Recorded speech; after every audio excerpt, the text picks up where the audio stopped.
Nah, oleh sebab itu apa yang mau kita buat? Pengembangan rumah sakit, iya kan? Makanya di sini pengembangan rumah sakit. Nah, sekarang tergantung kita membuat rumah sakit itu klasifikasinya mau TTD atau tetap TPC. Kan begitu. Kenapa? Sudah didahului oleh Dinas Kesehatan. Tahun ini kita akan membangun laboratorium kesehatan sebesar 16 miliar ya? Berapa? 16 miliar? 11 miliar untuk bangunan gedung, sisanya alkes. Tahun ini. Jadi dia sinergi semua. Jadi Pak Camat pun kalau mau berobat kalian mau periksa kesehatan, nggak usah lagi ke Penang. Untuk laboratorium itu cukup aja di sini. Ya kan? Baru nanti kita bangun pengembangan rumah sakit. Kan begitu. Itulah dia sinergi semuanya. Jadi terukur dari segi pendidikan, kesehatan. Prioritas kita adalah pendidikan, kesehatan, infrastruktur merata, kemudian peningkatan perekonomian masyarakat meningkat, mulai berapa UMKM, mulai dari pertanian, ya kan? Kalau dilihat dari jumlah tenaga kerja, lihat nanti dari jumlah tenaga kerja para pemuda ada 3 di bidang jasa. Contohnya macam kita ini, dan PNS ini kita lihat ya kan, itu jumlah tenaga kerja paling banyak. Ya bukan diserahkan kan. Yang kedua, tenaga kerja di bidang pertanian. Nah, yang ketiga, itu tenaga kerja itu yang manufaktur, yang mengelola, yang memproduksi barang sendiri. Makanya kita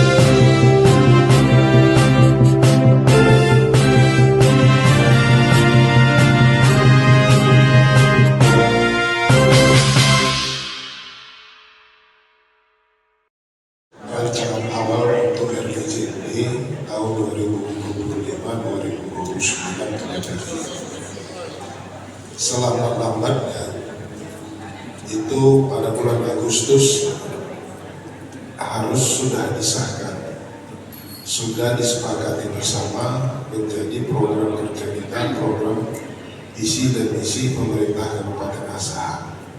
Bukan lagi visi dan misi Taufik Irianto, tapi sudah visi dan misi pemerintah Kabupaten Asahan. Di dalam RPJMD ini adalah merupakan pedoman pelakon kita untuk melaksanakan tugas selama 3 tahun. RPJMD merupakan bagian dari penjabaran visi dan misi. Kemudian untuk program-program penjabaran dalam RPJMD itulah tadi RKPD. Di dalam rencana kerja pemerintah daerah itu dilaksanakan setiap tahunnya berdasarkan tahun anggaran. Sebelum itu, di dalam 5 tahun ini nanti Kepala OPD akan menyusun Renstra, rencana strategis pembangunan Kabupaten Asahan yang tertampung di masing-masing OPD. Jadi sejalan di RPJMD dengan Renstra.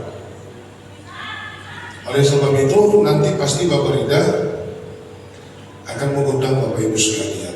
Kasubag perencanaan ada di sini, hadir semua. Ya.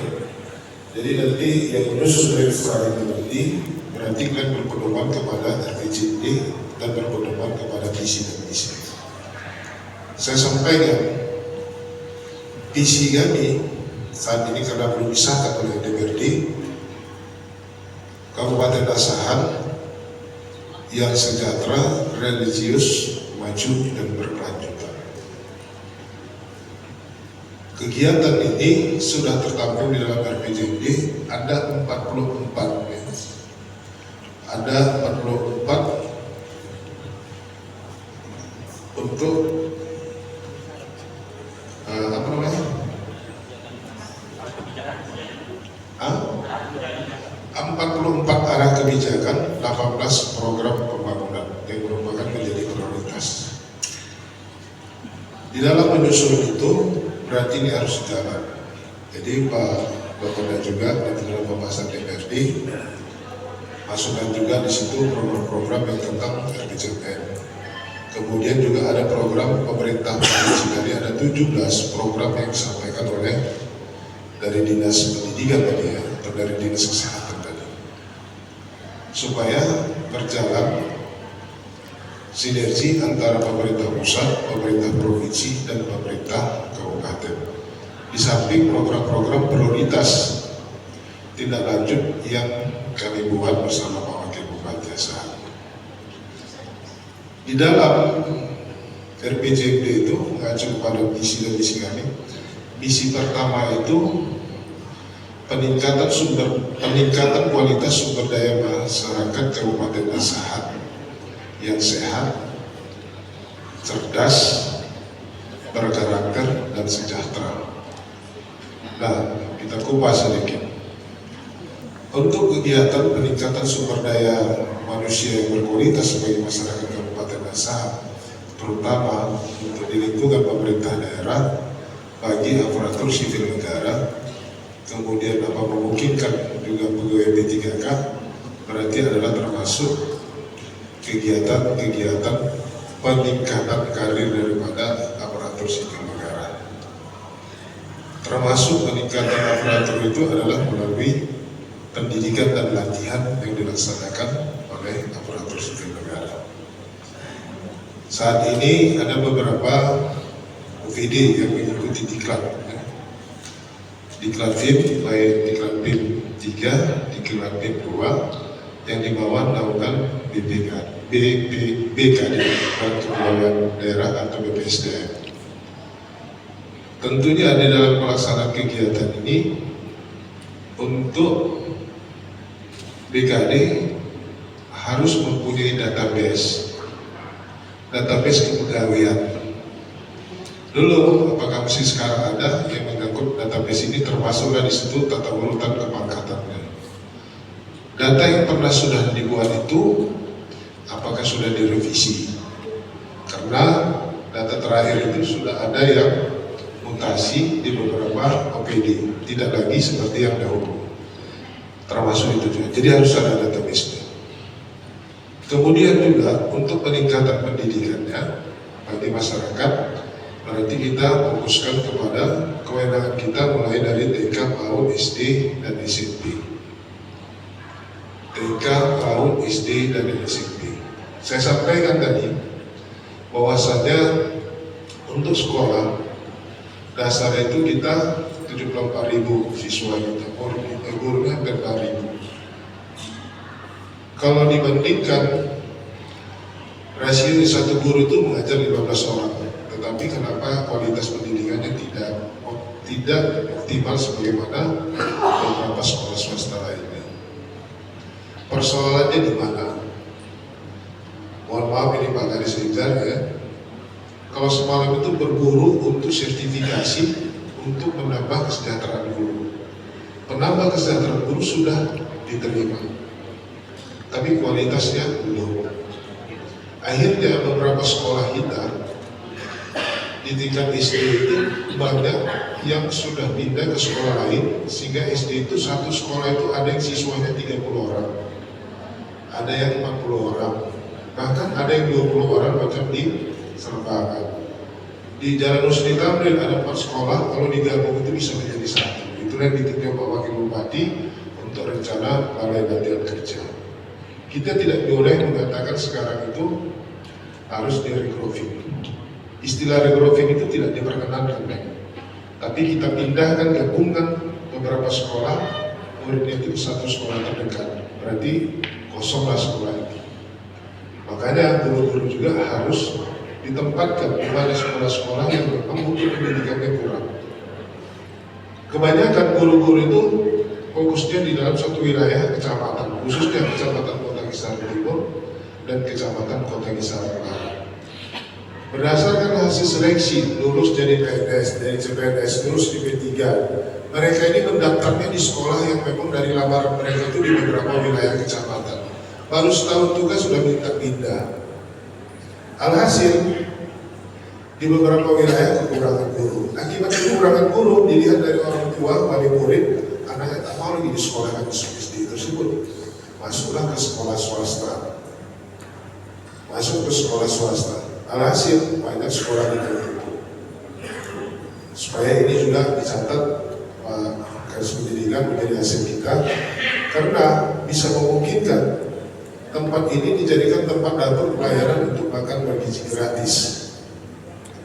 Dari MBG itu menyewa tempat untuk dapur makan bergizi gratis. Satu dapur itu untuk 3.000 siswa. Satu dapur itu untuk melayani 3.000 siswa. Ada di tempat kita, contoh di Rawabaru sekolah tutup, nol sekolah sekali kosong, ditempati oleh masyarakat. Itu harus kita tertibkan sebagai hasil kita. Kemudian di Sukadame Barat, kemudian daerah Budut, Kelurahan Budut, kemudian juga di Kelurahan Selawang, kemudian ada beberapa di daerah Utupane, daerah Bandar Pasir Mandodi, mungkin ada beberapa daerah lain. Tolong ini didata. Ya. Jadi oleh sebab itu apa yang harus dibuat oleh Dinas Pendidikan di dalam peningkatan mutu. Pelapornya, kalau kita lihat indeks pembangunan manusia kita, dari kategori indikator yang dibuat di situ, diharapkan lama sekolah itu 12,3 tahun. Ya, harapan lama sekolah. Tapi kalau kita lihat lama sekolahnya dihitung hanya 8,83 tahun, berarti tidak tamat SMP. Apa yang harus kita buat? Apa yang harus kita buat? Lalu, mohon maaf, kita kaitkan dengan jumlah penduduk berdasarkan tenaga kerja. Ada 406 di atas usia 15 tahun, 406.000 jumlah tenaga kerja. 6,12% itu sebanyak 23.000 itu pengangguran. Dilihat tamatannya hanya tamatan SD dan tamatan SMP. Berarti disinkronkan dengan data rata-rata lama sekolah itu 8,83 tahun, berarti benar. Oleh sebab itu, apa yang perlu kita buat? Itulah tugas pendidikan selama 5 tahun, supaya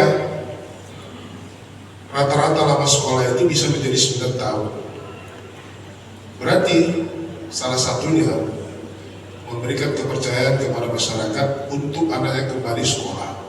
Yang kedua, mengaktifkan kembali usaha kelompok, unit kelompok belajar ya. Apa namanya? PKBM. Program pusat kegiatan belajar masyarakat, supaya mereka strata dengan paket A, B, dan C, sehingga dilihat bahwasanya masyarakat Kabupaten Asar rata-rata pendidikannya sudah sampai dengan tingkat SMP. Nah itu siapa yang membuat? Berarti kelompok-kelompok belajar yang dikelola oleh masyarakat. Siapa yang memfasilitasi? Pemerintah daerah melalui siapa? Dinas Pendidikan. Apa targetnya selama 5 tahun? Setiap tahun apa yang mau dikerjakan? Supaya ini bisa terukur. Jadi kalau dilihat dari situ, berarti naiklah dia rata-rata lama sekolahnya itu menjadi 9 tahun. Berarti skor poinnya untuk indeks pembangunan manusia juga akan meningkat. Itu untuk Dinas Pendidikan. Kita catat mana apa yang kita buat. Jangan, mohon maaf teman-teman sekalian, kalau bantu juga dimasukkan Pak Camat juga. Mana data sekolah-sekolah yang jumlah siswanya sudah terbatas. Pak Camat juga harus tahu, jadi bisa menyampaikan laporannya kepada Dinas Pendidikan walaupun ada data di Dinas Pendidikan. Itu menyangkut masalah pendidikan. Nah, ketiga, persoalan kemarin disampaikan mereka tidak bisa menyelesaikan sekolahnya sampai tingkat SMP. Kenapa? Rata-rata penduduk kita tidak mampu untuk membiayai. Karena jumlah penduduk miskin kita cukup tinggi. Walaupun setiap tahunnya sudah menurun, pada tahun 2023 itu sampai dengan 9,86%. Sekarang sudah turun menjadi 8,69. Hanya 0,1% penurunannya. Jumlahnya sekarang menjadi 61.000 penduduk miskin. Kita sinergikan dengan data yang ada di dinas sosial, DTKS, data terpadu dinas sosial. Berapa Pak Asro? Harus keluar kepala lah, saya aja tahu.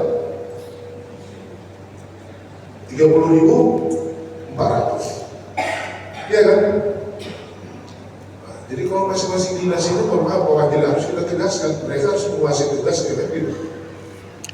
30.400. Di mana perbedaannya? Kalau data dari statistik sampai 61.000, kita 38.000. Iya kan? Benar kan? Nah, kenapa ada perbedaan di sini? Lalu bagaimana kita cara mengentaskan kemiskinannya? Apa yang kita beri kegiatan? Walaupun sudah diberikan bantuan langsung, bantuan sosial kepada masyarakat, kemudian bedah rumah, tolong ini dievaluasi. Kalau memang sudah tidak layak lagi, usulan dari masing-masing kepala desa, tidak kita kasih bantuan lagi. Persoalannya kenapa? Data kita tak jelas, tak pernah diverifikasi. Nah, apa masalahnya? Tak ada datanya. Minta sama DAPD, kan gitu, supaya tahu kita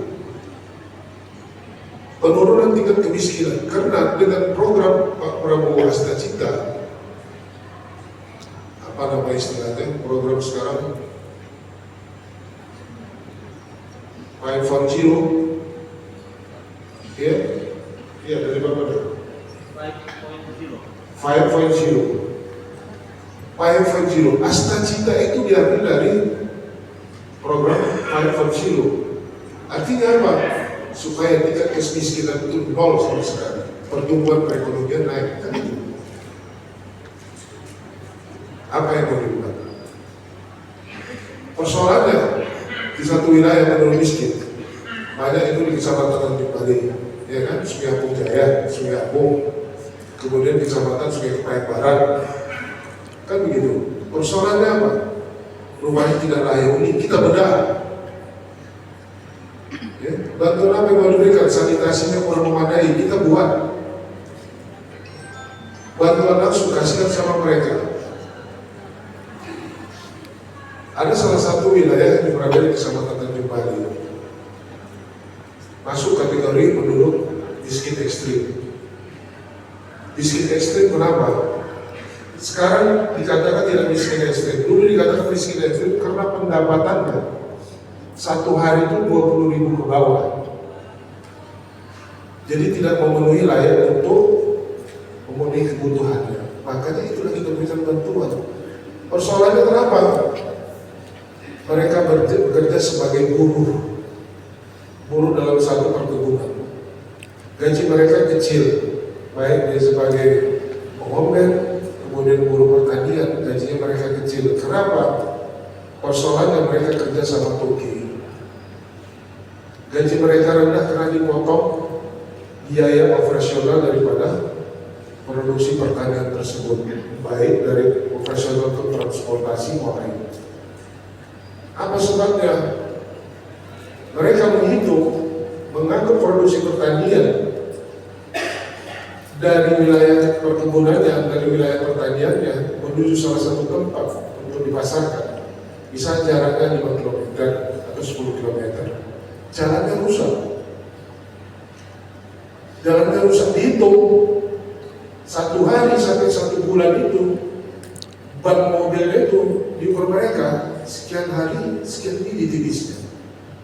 Seharusnya 1 tahun bisa mengganti, 2 tahun sekali mengganti ban mobil, terakhir menjadi setahun sekali.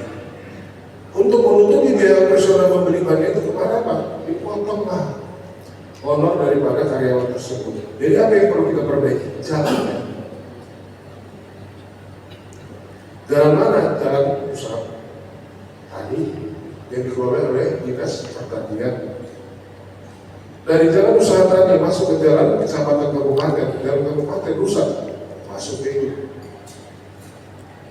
Target kita untuk infrastruktur berdasarkan data yang mungkin sama ada Pak Kadis PU, panjang jalan kabupaten kita itu hampir 1.300 lebih, betul nggak?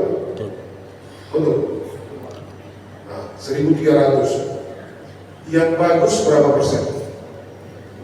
Pak Anies. Kasih, saya mau tes juga dulu.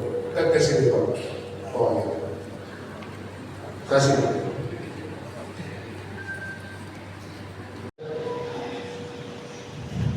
Izin Pak Bupati,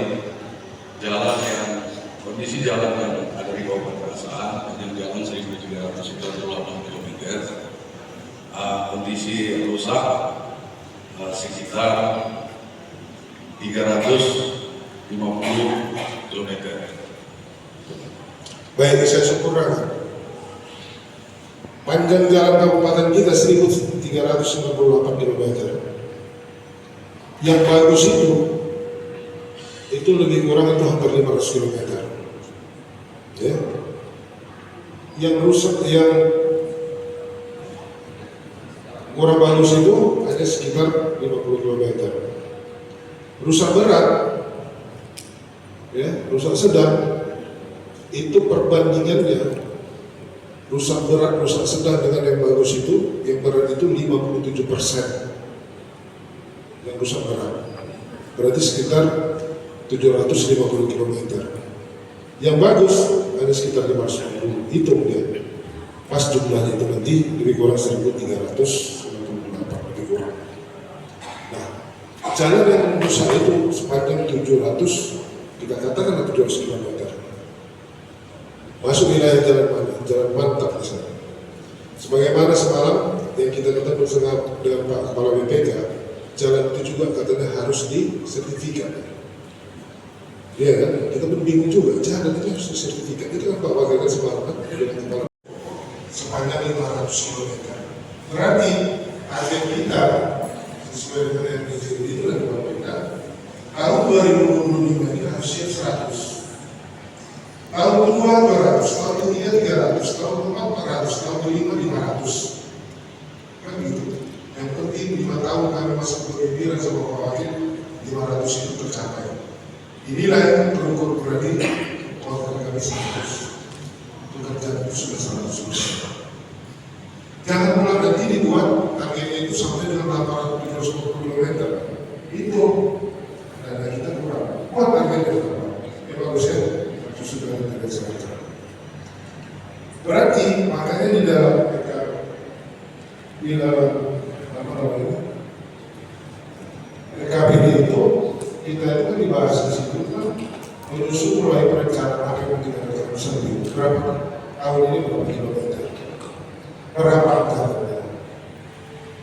Bagaimana pelaksanaan nanti? Bagaimana pengawasan nanti? Yang mengawasi siapa? Kan itu tadi, ya kan? Biar dia terarah itu untuk infrastruktur itu contoh misalnya. Begitu juga dengan PD-PD lain. Nah sekarang infrastruktur yang mau dibangun prioritasnya mana? Informasi dan mana dibacakan lah. Dari